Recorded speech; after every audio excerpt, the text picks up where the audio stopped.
नमस्कार बंधुरा live and cooking चैनेले आबार एक रेसिपि निये चले एलाम। आजकेर फुलकपि आलू दिए भांगन माछेर एक रेसिपि करब। आगे माछटाके आमि नुन हलुद और लंका सामान्य गुঁড়ো माखिए रेखे दिएछिलाम, सेटाके भेजे नेब। और बंधुरा कड़ाटा गरम करते बसिए दिएछि माछ भेजे नेওয়ার জন্য। बंधुरा कड़ाटा गरम হয়ে গেছে, ভালো করে কড়াটাকে গরম করে নিতে হবে। তেল দিয়ে দিচ্ছি। তেলটা গরম হয়ে গেলে আগে থেকে নুন হলুদ আর লঙ্কা মিশিয়ে রেখেছিলাম মাছগুলোকে আমি ভেজে নেব। বন্ধুরা তেলটা গরম হয়ে গেছে। এখানে একটা গোটা ভাঙন মাছ ছিল, খুব বেশি ওজন ছিল না, 400 গ্রাম ওজন ছিল। আমি এখানে 5 পিস করেছি। পুরো মাছটাকে আমি রান্না করব।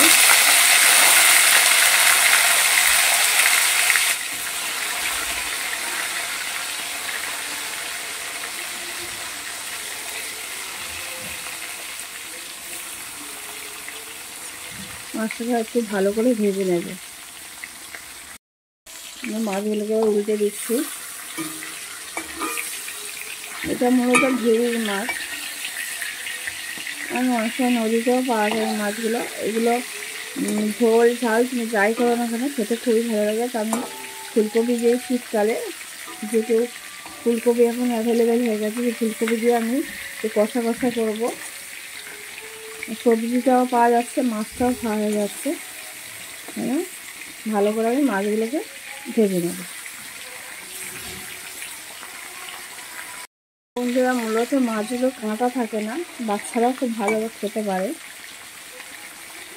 আর বন্ধুরা ব্যাকগ্রাউন্ডে আওয়াজ শোনা যাচ্ছে গানের, এখানে আমার অনুষ্ঠান আছে, সেই কারণে গান চালিয়েছে, প্লিজ কিছু মনে করো না। এবার সব মাছগুলোকে আমি উল্টে পাল্টে ভালো করে ভেজে নেব। মাছটা ভালো করে ভাজা হয়ে গেছে, আমি তুলে নিচ্ছি।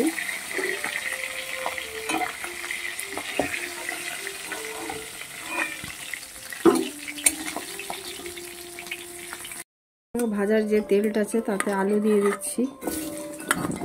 আলুটাকে ভেজে নিয়ে নেব। মাছ ভাজার তেলে কিন্তু রান্না করলে রান্নার টেস্টটা খুব ভালো হয়। খুব বেশি তেলটাকে পোড়ালে হবে না বন্ধুরা। আলুটাকে খুব ভালো করে ভেজে নেবো 2-3 মিনিটের জন্য। তারপর ফুলকপিটাও একই সঙ্গে ভেজে নেব। এবারে ফুলকপিগুলোকে আমি দিয়ে দিচ্ছি। এগুলো আগে গরম জলে ধুয়ে রেখে দিয়েছিলাম।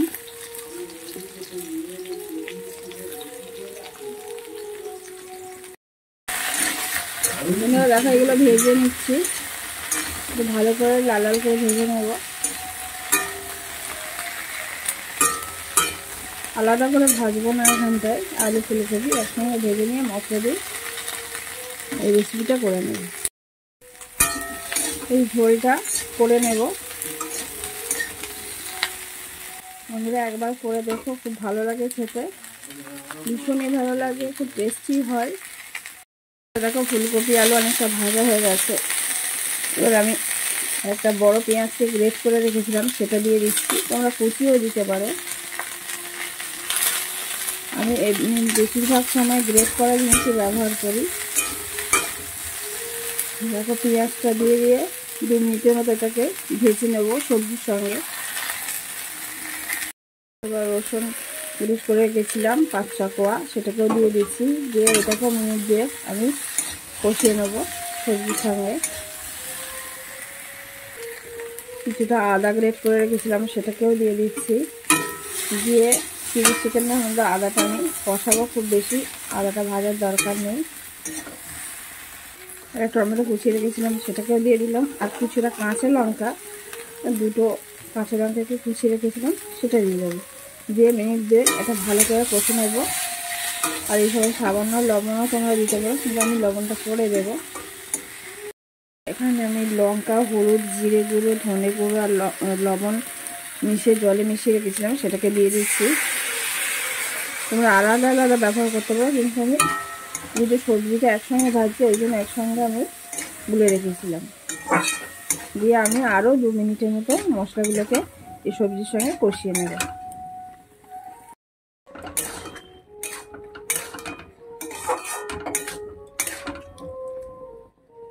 তো কষানোটা আমার কমপ্লিট হয়ে গেছে, তোমরা দেখে বুঝতে পারছো। এবার আমি জল দিয়ে দেবো। দেখো এখানে আমি গরম জল দেবো, আমি ঠান্ডা জলও দিতে পারো, যাতে আমার তরকারিটা তাড়াতাড়ি হয়ে যায়। সেই জন্য আমি একটু গরম জল করে রেখেছি। যদি আমাকে স্কুলে বেরোতে হবে, একটু গরম জল তাড়াতাড়ি দিলে রান্নাটা তাড়াতাড়ি হয়। কষানোটা আমার কমপ্লিট হয়ে গেছে। এবার আমি জল দিয়ে দেবো। এখানে গরম জল ব্যবহার করব, তোমরা ঠান্ডা জলও দিতে পারো। যেহেতু আমি স্কুলে যাবো, আমার একটু তাড়াতাড়ি করতে, সেই জন্য আমি গরম জল করে রাখি, সেটা তরকারিতে দিয়ে দিচ্ছি। তোমরা যে যতটা ঝোল রাখবে ততটা দেবে। দেখো আমি খুব বেশি ঝোল রাখবো না, সেই জন্য আমি অল্পই দিলাম। এবার আমি 5 মিনিট চাপা দিয়ে দেবো। সবজিটা সিদ্ধ হওয়া পর্যন্ত আমি অপেক্ষা করব, তারপরে মাছগুলোকে দিয়ে দেবো। বন্ধুরা এখানটা সবজিটা অনেকটাই দেখো আলু সিদ্ধ হয়ে গেছেই প্রায়, আর ফুলকপি অর্ধেক সিদ্ধ হয়ে গেছে। এই অবস্থায় আমি মাছগুলোকে দিয়ে দিচ্ছি।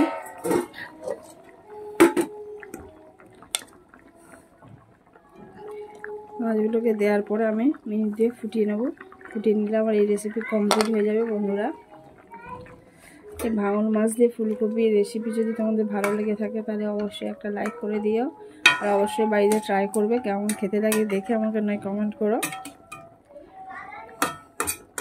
আর যারা নতুন বন্ধু আছে সাবস্ক্রাইব করে পাশে থেকো। আর যদি আরও ভালো লেগে থাকে তাহলে অবশ্যই শেয়ার করবে বন্ধু বান্ধবদের সঙ্গে। আমি চাপা দিয়ে দিচ্ছি, আরও 2 মিনিট পরে ফিরে আসছি। বন্ধুরা আমার আলুও সিদ্ধ হয়ে গেছে, ফুলকপিও সিদ্ধ হয়ে গেছে, আমার রেসিপি কমপ্লিট। এবার আমি নামিয়ে নেব। হয়ে গেছে, আমি এবার অফ করে দিচ্ছি।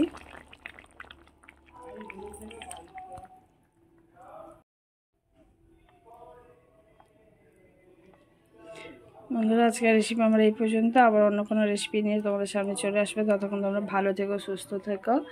আর বন্ধুরা তোমাদের কাছে একান্ত অনুরোধ, ভিডিওগুলো তোমরা পুরোপুরি দেখো বন্ধুরা।